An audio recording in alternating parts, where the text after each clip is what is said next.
நிறைந்த வாழ்வு. முதுமை இனிதாக. சென்னை தேசிய முதியோர் நல மருத்துவ மைய இணை பேராசிரியர் டாக்டர் டி. தங்கம் அவர்கள் வழங்கும் ஆலோசனைகள் கேட்கலாம்.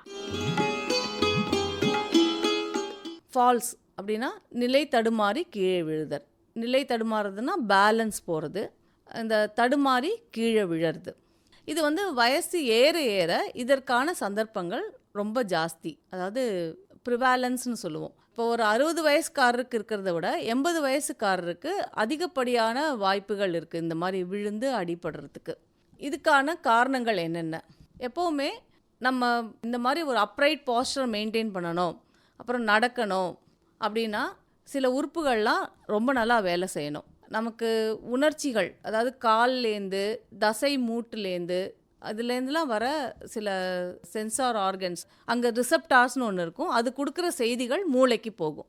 மூளையில் நிறைய பாகங்களில் இதை அனலைஸ் பண்ணி பார்க்கும் மூளை. சிறுமூளை, பெருமூளை, அப்புறம் பேசல் கேங்லியா, அதெல்லாம் பார்த்துட்டு அதுக்கப்புறம் அது கணக்கு பண்ணும். இப்போ தரையாக இல்லை, அல்லது காலை இன்னும் கொஞ்சம் தூக்கி வைக்கணும், அகட்டி வைக்கணும், இதுக்கு எந்தெந்த தசைகளை நம்ம ஆக்டிவேட் பண்ணணும், இப்படியெல்லாம் மூளை கனெக்ட் பண்ணி அதுக்கேற்ற மாதிரி கமாண்ட்ஸை கொடுக்கும், அதை தசைகள் செய்யும். ஸோ நம்ம விழாமல் சாதாரணமாக நடக்கணும் அப்படின்னா நமக்கு பாதங்களில் உணர்ச்சி கரெக்டாக இருக்கணும், மூட்டுகள் தசைகளில் ரொம்ப வலி இல்லாமல் இருக்கணும், அந்த மூட்டுகள்லாம் சரியான அமைப்பில் இருக்கணும், டிஃபார்மிட்டி எதுவும் இருக்கக்கூடாது. ஆனால் இது எல்லாமே வயசாக ஆக இது எல்லாத்துக்குமே நிறைய சந்தர்ப்பங்கள் இருக்குது. மூட்டு வலி இல்லாத பெரியவர்களே இல்லைன்னு சொல்லலாம். எல்லாரும் சொல்லுவாங்க முதுமைங்கிறது 2வது குழந்தை பருவம் அப்படின்னு. இந்த முதுமைக்கும் சரி குழந்தை பருவத்துக்கும் சரி ஒரு காமனாக இருக்கிற ஒரு ப்ராப்ளம் அடிக்கடி கீழே விழுதல். ஆனால் ஒரு குழந்தை நடக்க பழகிற குழந்தை கீழே விழுந்தா ரொம்ப வருத்தப்பட மாட்டோம். ஆனால் சந்தோஷப்பட்டு அந்த குழந்தைய ஆறுதல் சொல்லி எழுப்பி விட்டு ஊக்கப்படுத்தி நடப்பழக நம்ம திருப்பியும் அனுமதிப்போம். ஆனால் முதியவர்கள் கீழே விழுந்தா நம்ம அந்த அளவுக்கு சந்தோஷப்பட முடியாது. முதியவர்கள் ஏன் விழுறாங்க, அதை பற்றி நம்ம ஏன் கவனிக்கணும், இன்வெஸ்டிகேட் பண்ணணும், அதை எப்படி தடுக்கலாம்ங்கிறத பற்றிலாம் நான் இன்றைக்கி உங்கள் கூட பகிர்ந்து கொள்ள போகிறேன். ஃபால்ஸுங்கிறது ஒரு நிற்கிற நிலையிலேருந்து அவங்க கீழே விழறது தான். முதியவர்களில் கீழே நிலை தடுமாறி விழறதுங்கிறது உயர்ந்த இடத்துலேருந்து தான் கீழே விழணும்னு அவசியம் இல்லை. அவங்க உயர்ந்த இடத்துலேருந்தும் கீழே விழலாம். சாதாரணமாக சமத்தரையில் நடக்கும்போது கூட நிலை தடுமாறி கீழே விழலாம். இது ரொம்ப காமனாக நடக்கும். இந்த ஃபால்ஸுங்கிறது வயசு ஆக ஆக இன்னும் கொஞ்சம் அதோட இன்சிடென்ஸ் அண்ட் ப்ரிவாலன்ஸ் ரொம்ப ஜாஸ்தியாக இருக்கும். சில காரணங்களை உங்களுக்கு சொல்கிறேன். இதில் 1 2 காரணங்கள் ஒருவருக்கே கூட இருக்கலாம். முதல்ல வயசு முதிர்வினால் வர பார்வை குறைபாடுகள், காது கேளாமை, இவையெல்லாம் ரொம்ப முக்கியமான ஒரு காரணம். இதை தவிர ரிஃப்ளெக்ஸ் ஆக்ஷன் சொல்லுவாங்க. இப்போ நமக்கு ஏதோ ஒரு தீங்கு வருதுன்னா அல்லது ஒரு இடர்பாடு வருதுன்னா நம்ம பாடி நம்ம சுயநினைவுக்கு வராமையே அது தானாகவே அட்ஜஸ்ட் பண்ணிக்கும். இதுக்கு பேர் ரிஃப்ளெக்ஸ் ஆக்ஷன் சொல்லலாம். இதுக்கு எடுத்துக்காட்டால் ஒரு முள் குத்திச்சுன்னா அந்த இடத்துல கால் தானாகவே அதுலேருந்து எடுத்துரும். ஒரு சூடான ஒரு இடத்துல நம்ம கால் பட்டுதுன்னா தானாகவே கால் மடக்கிடும். கண்ணில் ஒரு தூசி விழுந்ததுன்னா கண் சிமிட்டுதல், இந்த மாதிரிலாம் சொல்லலாம். இந்த மாதிரி ஒரு ரிஃப்ளெக்ஸ் ஆக்ஷன் நம்மளை பாதுகாக்கிற ஒரு முயற்சி பாடியாகவே. இந்த ரிஃப்ளெக்ஸ் ஆக்ஷன் வேகமாக நடந்தால் தான் நல்ல பாதுகாப்பு இருக்கும். இந்த வயசு ஏற ஏற இந்த ரிஃப்ளெக்ஸ் ஆக்ஷனில் ஒரு ஸ்லோனஸ் இருக்கும். அது மெதுவாக தான் அது நடக்கும், அந்த அளவுக்கு வேகமாக நடக்காது. இப்போ நம்ம விழப்போகிறோம் அப்படின்னா விழாதபடி சில தசைகள்லாம் வேலை செஞ்சு நம்மளை விழாமல் பாதுகாக்கும். அந்த அளவுக்கு ரிஃப்ளெக்ஸ் ஆக்ஷன் பாடியில் குறையும் வயசு ஏற ஏற. இது ஒரு முதன்மையான காரணம். அடுத்தது வயசு காரணமாக நிறைய வியாதிகளும் இருக்கும். சக்கரை வியாதி, இரத்த கொதிப்பு, நரம்பு பலவீனங்கள், சில பேருக்கு ஸ்ட்ரோக்குங்கிற மாதிரி பக்கவாதம் கூட வந்திருக்கலாம். ஸோ இதனாலலாம் அவங்களோட பேலன்ஸில் ப்ராப்ளம் வரலாம். எடுத்துக்காட்டால் நாள்பட்ட சக்கரை வியாதியில் அவங்களுக்கு நரம்புகள் பாதிப்பு ஏற்பட்டு சரியான உணர்ச்சி இருக்காது காலில். அவங்களுக்கு மேடு பள்ளங்கள், இடர்பாடுகள் இதெல்லாம் கரெக்டான அளவில் அவங்களோட கால்களால் அதை உணர்ந்து அதை மூளைக்கு அந்த செய்தியை அனுப்ப முடியாது. இந்த மாதிரி இருக்கும்போதும் அதுக்கப்புறம் சில சமயம் இரத்த குழாயில் கூட பாதிப்பு ஏற்படும் இந்த காரணங்களால். அப்புறம் மூட்டு தசைகள், அந்த மூட்டையும் தசையும் இணைக்கிற அந்த திசுக்கள், இது இல்லாமல் வயசின் காரணமாக சில மூட்டு வியாதிகள் இது மாதிரிலாம் இருக்கலாம். அதுக்கடுத்தது நரம்பு பலவீனங்கள், லைக் சில பேருக்கு ஒரு பக்கவாதம் வந்திருக்கலாம், அல்லது நடுக்குவாதம்ங்கிற அந்த பார்க்கின்சன்ஸ் டிசீஸ், இந்த மாதிரி இதெல்லாமும் வரத்துக்கு வாய்ப்பு இருக்குது.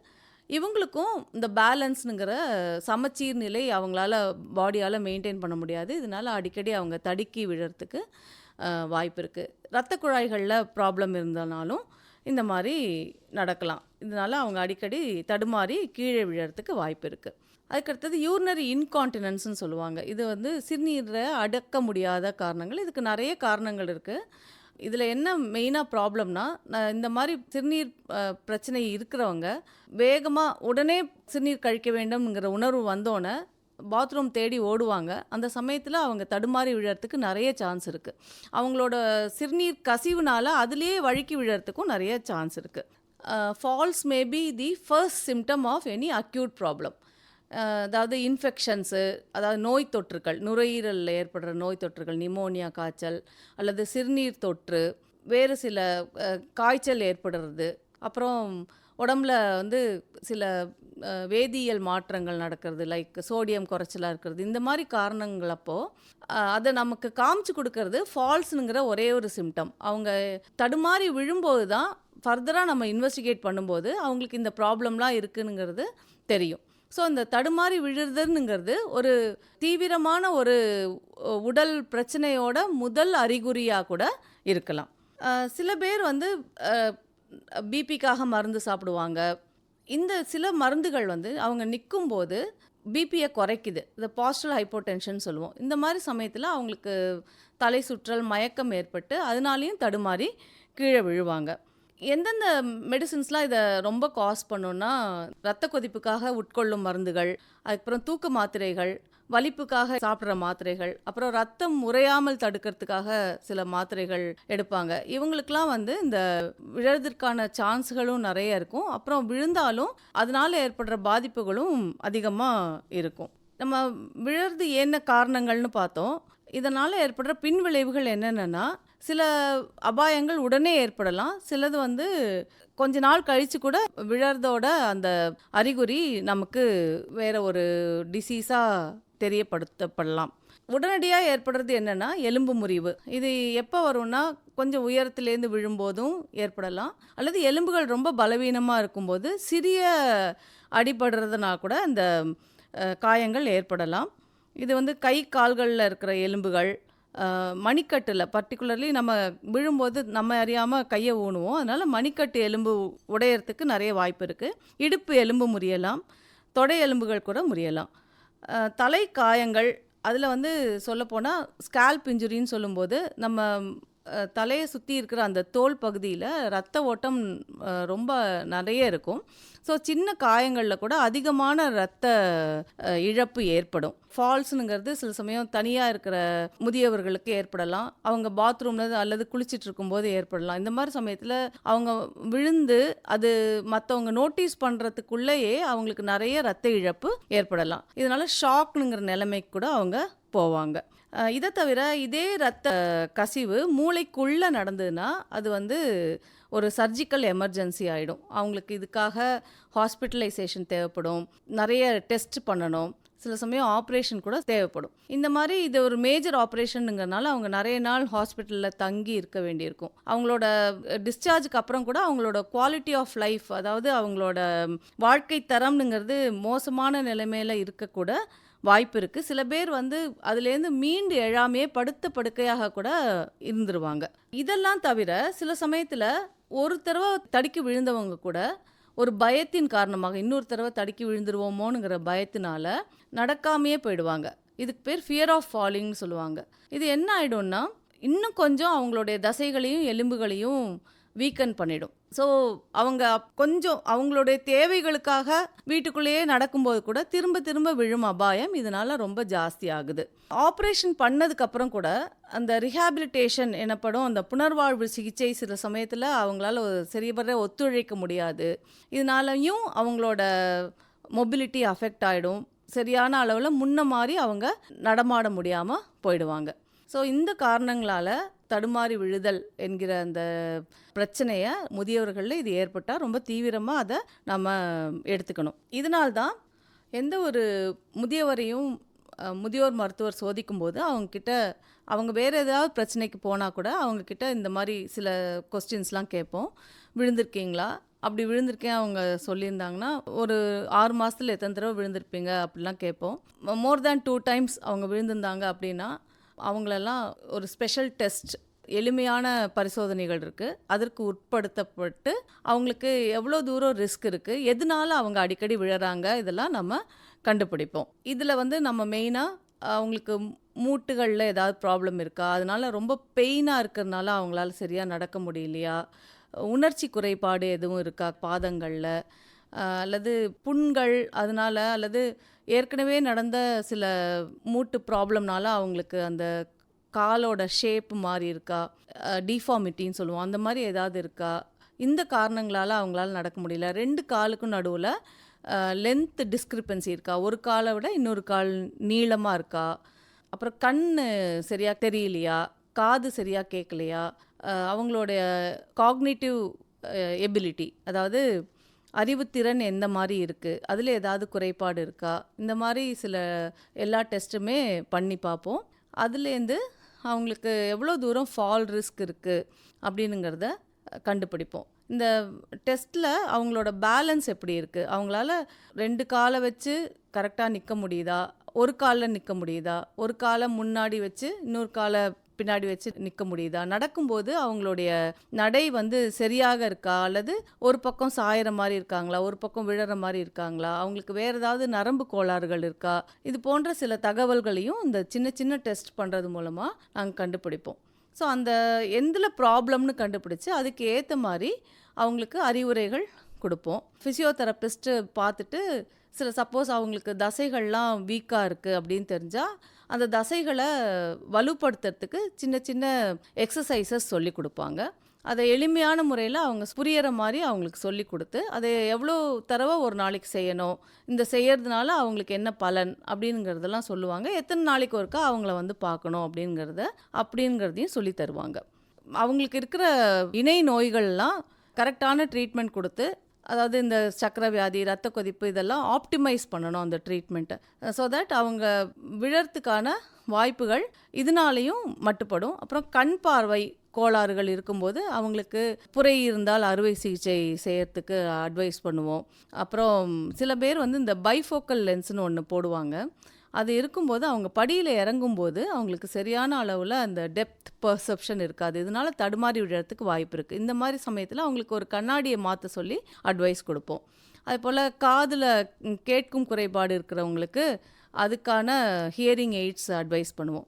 சில ப்ராப்ளம்கள் நம்ம வந்து அவங்களுக்கு நடக்கிறதுக்கு அசிஸ்டிவ் டிவைஸ் தேவைப்படும். இப்போ ஃபார் எக்ஸாம்பிள் அவங்களுக்கு ஒரு நரம்பு கோளாறு இருக்குது, பக்கவாதம் இருக்குது அப்படிங்கும்போது அவங்களுக்கு இந்த கைத்தடி அது மாதிரி கொடுக்கலாம். அப்புறம் வாக்கர்னுங்கிற டிவைஸ் அட்வைஸ் பண்ணலாம். இதெல்லாம் எப்படி கரெக்டாக யூஸ் பண்ணுறதுங்கிறதையும் கற்று தருவோம்.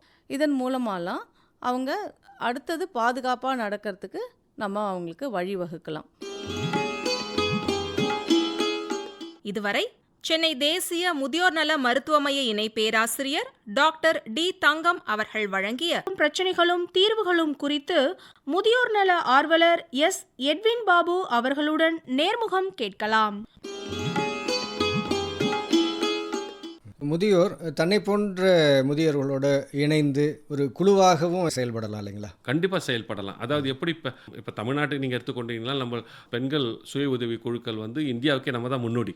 அதாவது பெண்களால் இதெல்லாம் செய்ய முடியுமான்னு நினச்சவங்க இன்றைக்கி வந்து நீங்கள் பார்த்தீங்கன்னா அவங்க அந்த சுய உதவி குழுக்கள் மூலிமா பெரிய சமுதாய மாற்றத்தை உண்டு பண்ணியிருக்காங்க. அதிகமாக படிக்காத பெண்கள் கூட இன்றைக்கி நீங்கள் பார்த்தீங்கன்னா சொந்தமாக தொழில் செய்கிறார்கள். அந்த அளவுக்கு வந்து அவங்களுக்கு வந்து ஒரு மோட்டிவேஷனையும் அவங்களுக்கு வந்து ஒரு என்கரேஜ்மெண்ட்டையும் அவங்களுக்கு ஒரு கொடுத்தது வந்து இந்த சுய உதவி குழுக்கள். அதே மாதிரி தமிழ்நாட்டில் மாத்திரமே இந்தியாவில் பல மாநிலங்களில் வந்து முதியோர் சுய உதவி குழுக்கள் ஆரம்பிக்கப்பட்டிருக்கிறது. இதில் வந்து அந்த முதியோர்கள் குழுக்கள் அவர்கள் வரும்போது வந்து ஒன்று அவர்களுக்கு அவர்களோட இணையாக இருக்கிற மற்ற மக்களோட சந்திக்கிறதுக்கான ஒரு வாய்ப்பு கிடைக்கிறது. 2வது அனுபவம் பகிரப்படுகிறது. 3வது அந்த குழுக்கள் மூலமாக சிலர் யாராவது தொழில் செய்யணும்னு விரும்பினாங்கன்னா வந்து குழு அவங்களை உற்சாகப்படுத்துகிறது. பேங்க் ஒருவேளை அவர்களுக்கு இந்த கடன் உதவி கொடுக்கலனால வந்து சில நிறுவனங்கள் அவர்களுக்கு முன் வந்து உதவி செய்ய இருக்கிறார்கள். அதை பயன்படுத்தி கொண்டு அவர்களுக்கு திறமைக்கு ஏற்ப அவர்களுடைய உடல் எந்த அளவுக்கு ஒத்துழைக்குதோ அதற்கு ஏற்ப அவர்கள் தொழில் செய்யும்போது ஒன்று அவர்களுடைய திறமையை பயன்படுத்திக் கொள்கிறார்கள், அவர்களுடைய நேர காலத்தை பயன்படுத்திக் கொள்கிறார்கள், அதன் மூலமான வருமானத்தை கொண்டு தங்களுடைய வாழ்க்கையை அவர்கள் அமைத்துக் கொள்கிறார்கள். அது அந்த முதியோர்கள் வெளியில் சென்று அவர்கள் வந்து தொழில் செய்யணும், அவர்கள் வந்து அவங்களுடைய திறமையை பயன்படுத்திக்கணும். அப்படிங்கும்போது அந்த பொருளாதார அந்த கேப் இருக்கு இல்லைங்களா, அதை வந்து குடும்பத்திலேயே இருந்து அவர்களை எப்படி பயன்படுத்தி கொள்ளலாம்? எங்களுடைய அனுபவத்திலே நாங்கள் நிறைய பார்த்துருக்குறோம். எப்போ வந்து நீங்கள் முதியோர்கள் வந்து அவர்கள் தன்னிச்சையாக ஒரு தொழிலை செய்து அதன் மூலிமா ஒரு வருமானம் வரும்போது பிள்ளைகள் வந்து அந்த பெற்றோர்களை பிள்ளைகள் புறக்கணிப்பது கிடையாது. காரணம் என்னன்னா, அம்மாவோ அப்பாவோ ஒரு தொழில் செய்கிறாங்க, அவங்களுக்கும் ஒரு வருமானம் வருகிறது என்று சொல்லி அவர்கள் வந்து அந்த பெற்றோர்களோடு இருக்கிறாங்க, அவங்களை ஏற்றுக்கொள்கிறார்கள், அவங்களோடு இருக்கிறாங்க.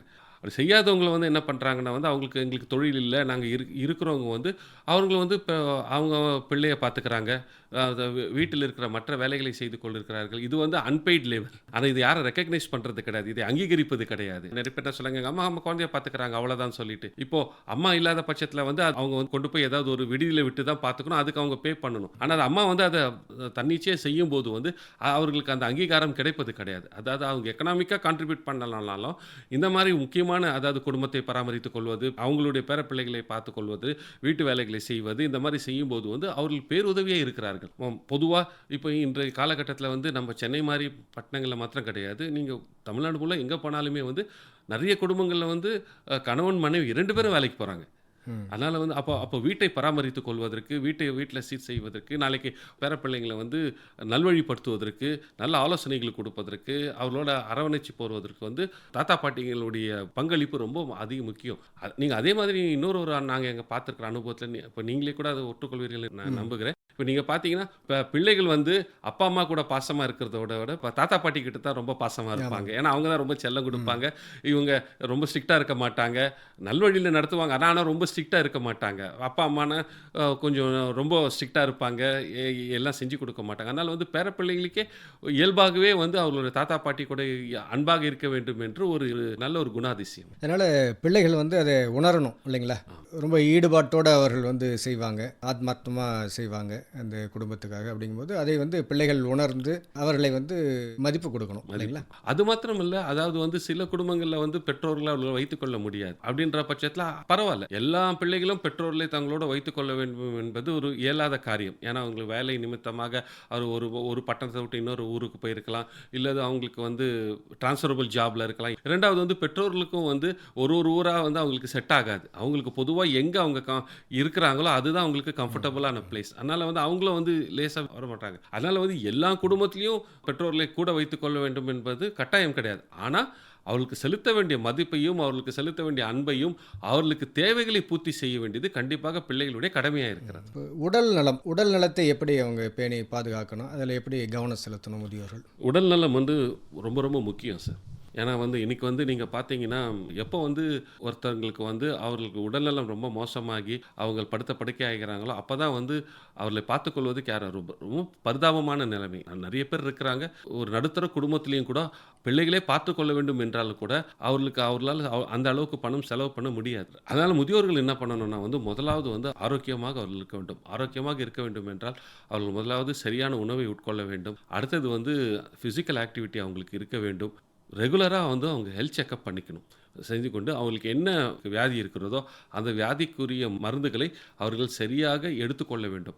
நம்ம வந்து ஆரம்பத்தில் நம்ம பேசணும், அதாவது வந்து நம்மளுக்கு வந்து மெடிக்கல் அட்வான்ஸ்மெண்ட் வந்து நம்மளுக்கு அது வந்திருக்குது வந்து ஒரு பெரிய வரப்பிரசாதம். ஆனால் அதனுடைய நீங்கள் நெகட்டிவ் சைடு நீங்கள் பார்த்தீங்கன்னா, இப்போ உதாரணமாக வந்து ஒரு 30 ஆண்டுகளுக்கு முன்பாக நீங்கள் வந்து ஒரு காலகட்டத்தில் ஒருத்தருக்கு வந்து 60 வயதில் வந்து ஒரு ரத்த கொதிப்பு வியாதி வருதுன்னா அவர் 80 வயது வரைக்கும் வாழ்கிறார் வைத்துக்கொள்வோம். அப்போ வந்து 20 வருஷம் வந்து அவர்கள் வந்து அந்த மருந்தை சார்ந்து வாழ்கிறார்கள்.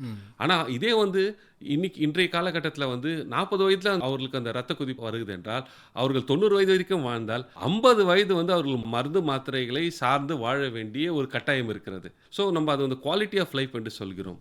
அதான் நம்ம எவ்வளோ ஆண்டுகள் வாழ்கிறோம் என்பது முக்கியம் கிடையாது, நம்ம வாழ்கிற வாழ்க்கை எப்படி வாழ்கிறோம் என்பது தான் நம்ம முக்கியம். அதனால் வந்து இப்போ 50 வயது வந்து நீங்கள் கொஞ்சம் யோசிச்சு பாருங்கள், அவங்க வந்து ஒரு மெடிசன் டிபெண்டன்சி என்று ஆங்கிலத்தில் சொல்லுவாங்க, அதாவது மருந்தை சார்ந்து அவர்கள் வாழ வேண்டிய ஒரு காலகட்டத்தில் இருக்கிறாங்க. அது வந்து அவங்களுக்கு ஒரு பெரிய சுமை. அது அது மாத்திரமல்ல, அப்படி அவர்கள் வெளிநாட்கள் மெடிசன்ஸ் எடுக்கும்போது அதற்குரிய பக்க விளைவுகள் வருவதற்கான வாய்ப்புகள் இருக்கிறது. ஆகவே சரியான நேரத்திலே அவர்கள் உடல் நலத்தை கவனித்துக் கொண்டு அவர்களுக்கு என்ன வியாதி இருக்கிறது என்பதை அவர்கள் கண்டுபிடித்து அதற்குரிய சரியான ட்ரீட்மெண்ட்டை எடுத்துக்கொள்ள வேண்டும். இன்னொன்று பெரியவர்கள் எங்கள் அனுபவத்தில் நாங்கள் பார்க்குறது என்னென்னா அவங்க ஒரு கோர்ஸ் ஆஃப் ட்ரீட்மெண்ட் அவங்க எடுக்கிறது கிடையாது. கொஞ்ச நாள் பார்த்தீங்கன்னா அலோபதி எடுப்பாங்க. அப்புறம் இல்லை, என்னுடைய சொந்தக்காரர் சொன்னார், எனக்கு ஹோமியோபதி இருக்குன்னு சொல்லிட்டு ஹோமியோபதி கொஞ்ச நாள் போவாங்க. அதுக்கப்புறம் யுனானிக்கு போவாங்க. இப்படி மாறி அப்படி போகவே கூடாது. அது பல கேடுகளை விளைவிக்கக்கூடும். நீங்கள் முதல்ல அவர்கள் முடிவெடுத்துக் கொள்ள வேண்டும். ஏன்னா அவங்களுக்கு அவங்களுடைய உடம்பை பற்றி தெரியும். இதுதான் சரியாக இருக்கும் அப்படின்ட்டு அவங்க அவங்களா சரியாக இருக்கணும்னு சொல்லிட்டு அவங்க என்ன கோர்ஸ் ஆஃப் மெடிசன்ஸ் எடுக்கிறாங்க, ட்ரீட்மெண்ட் எடுக்கிறாங்களோ அதிலே அவர்கள் நிலைத்திருக்க வேண்டும். மாறி மாறி எடுக்கக்கூடாது. அது பலவிதமான பக்க விளைவுகள் மாத்திரம் கிடையாது, அது பலவிதமான டேஞ்சரஸ் ரிசல்ட்ஸையும் கொண்டு வரக்கான வாய்ப்புகள் இருக்கு. அதனால் இப்போ அந்த உணவு, உடற்பயிற்சி, அவர்களுடைய பழக்க வழக்கங்கள் இதில் கவனம் செலுத்தணும். ஆமாம். அதே மாதிரி ஒருவேளை அவங்களுக்கு ஆண்களாக இருந்தால் புகைப்பிடிக்கிற பழக்கமாக இருக்குது, இல்லைன்னா மது அருந்த பழக்கமாக இருக்கிறது, இப்போ பெண்களாக இருந்தால் இந்த புயலை போடுகிறது இருக்கிறது, அந்த மாதிரி அவர் இருந்தாலும் அது வயதாக அதை அவர்கள் புறக்கணித்து அதை அவாய்ட் பண்ணுறது ரொம்ப நல்லது. ஏன்னா உடலில் பலநலன் இருக்கும்போது செஞ்சாங்க. ஆனால் இப்போ அதை செய்யும்போது அதுக்குரிய பல பக்க விளைவுகள் வர வாய்ப்பு இருக்கிறது. அதை அவங்க அவாய்ட் பண்ணுவதற்கான இந்த காலகட்டத்தில் நிறைய ஆலோசனை கொடுப்பதற்கு அநேகர் இருக்கிறாங்க. அந்த மாதிரி ஒரு கவுன்சிலர்கிட்ட போய் அவங்க அதை எடுத்துக்கொண்டு அதிலிருந்து அந்த பழக்கங்களிலிருந்து அவங்க விடுபடுவது அவங்களுக்கு சிறந்த ஒரு வழியாகும். இப்போது முதியோர் உடல்நல பிரச்சனைகளை தீர்ப்பதற்காகவே அந்த மருத்துவமே ஓரளவுக்கு நல்லா வளர்ந்துருக்கு இல்லைங்களா? குழந்தைங்களுக்கு எப்படி பீரியாடிக் என்று இருக்கிறது, அதே மாதிரி ஜீரியாட்டிக் என்று இருக்கிறது, அதாவது முதியோருக்கான மருத்துவ வசதிகளுக்கு. ஆனால் இன்னுமே இந்தியாவில் அது ஆரம்ப கட்டத்தில் தான் இருக்கிறது. ஏன்னா இன்னுமே எல்லா மாநிலங்களிலும் இல்லை. அதுலேயும் நம்ம தமிழ்நாடு முன்னோடி.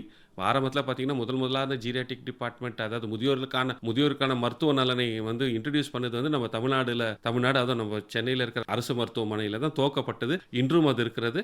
இது அதனுடைய விளைவு இத்தனை ஆண்டுகள், கடந்த ஒரு 30-40 ஆண்டுகள் அவர்கள் அங்கே ஒரு டிபார்ட்மெண்ட்டை எஸ்டாப்ளிஷ் பண்ணி கொடுத்ததனுடைய விளைவு தான் நம்மளுக்கு இப்போ நேஷனல் சென்டர் ஆஃப் ஏஜிங் என்று கிண்டியில் அமைஞ்சிருக்கிறாங்க. முதியோர்களுக்கான விசேஷித்த மருத்துவமனை. இப்போ ஜிஹெச்சில் இருக்கிறது ஒரு டிபார்ட்மெண்ட்டு தான் அது உங்களுக்கு. அது ஆனால் இங்கே இங்கே கிண்டியில் சென்டர் ஆஃப் ஏஜிங் முழுக்க முதியோர்களுக்கான தனிப்பட்ட மருத்துவ வசதிகளை கொண்டது. அங்கே ரொம்ப டெடிக்கேட்டான டீம் ஒர்க் பண்ணுறாங்க. ஃபுல் ஃப்ளெஜ் ஹாஸ்பிட்டல் இன்னைக்கு அநேகருக்கு தெரிஞ்சிருக்குது. தெரியாதவர்களும் அதை பயன்படுத்தி, ஏன்னா அது சென்னையில் இருக்கிறவங்க, இப்போ நீங்கள் ஜிஹெச்சில் அந்த ஜீரியாட்டிக் டிபார்ட்மெண்ட் இருக்கும்போது பார்த்தா பொதுவாக சென்னையில் இருக்கிறவர்கள் மட்டும்தான் வந்தாங்க. ஈவன் செங்கல்பட்டு, காஞ்சிபுரத்தில் கூட யாரும் வரமாட்டாங்க, ஏன்னா அது தூரம் அப்படின்ற மாதிரி. ஆனால் இப்போ இங்கே வந்த பிறகு அரியலூரில் அட்மிட் ஆகிருக்காங்க, திருநெல்வேலியில் அட்மிட் ஆகிருக்கிறாங்க. இதை பற்றி கேள்விப்பட்டு வந்திருக்காங்க. ஏன்னா அந்த அளவுக்கு சிறந்த ஒரு மருத்துவ வசதிகள் கொண்டது, எல்லா வசதிகளையும் கொண்ட அங்கே இருக்கிறது, இன்க்ளூடிங் சர்ஜரி. இதுவரை கணித வாழ்வு நிகழ்ச்சியில் முதியோர் எதிர்கொள்ளும் பிரச்சனைகளும் தீர்வுகளும் குறித்து முதியோர் நல ஆர்வலர் எஸ். எட்வின் பாபு அவர்களுடன் நேர்முகம் கேட்டீர்கள். உடன் உரையாடியவர் எஸ். முருகேசன் அவர்கள்.